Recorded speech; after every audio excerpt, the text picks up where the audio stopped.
അങ്ങനെ നമ്മുടെ കരുണാകരൻ്റെ മോളും കോൺഗ്രസ് നേതാവുമായിരുന്ന പത്മജ വേണുഗോപാൽ BJPയിലോട്ട് എത്തിയിരിക്കുകയാണ്.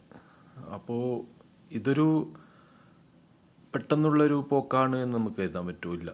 കാരണം BJPയുടെ ഒരു ലോങ് ടേം പ്ലാനിൻ്റെ ഭാഗമായിട്ടാണ് കോൺഗ്രസ്സിലെ നേതാക്കന്മാരൊക്കെ ഇപ്പോൾ BJPയിലോട്ട് പോകുന്നത്. കാരണം BJP ദേശീയ നേതൃത്വത്തിന് നന്നായിട്ടറിയാം, കേരളത്തിൽ BJPനെ വളർത്തണമെന്നുണ്ടെങ്കിൽ കോൺഗ്രസ്സിൽ നിന്നും അല്ലെങ്കിൽ മറ്റു പാർട്ടികളിൽ നിന്നും നേതാക്കന്മാരെ അടർത്തിയെടുത്ത് അവരെ BJPയിൽ എത്തിച്ചാൽ മാത്രമേ കേരളത്തിൽ അവർക്ക് പച്ച പിടിക്കാൻ പറ്റൂ.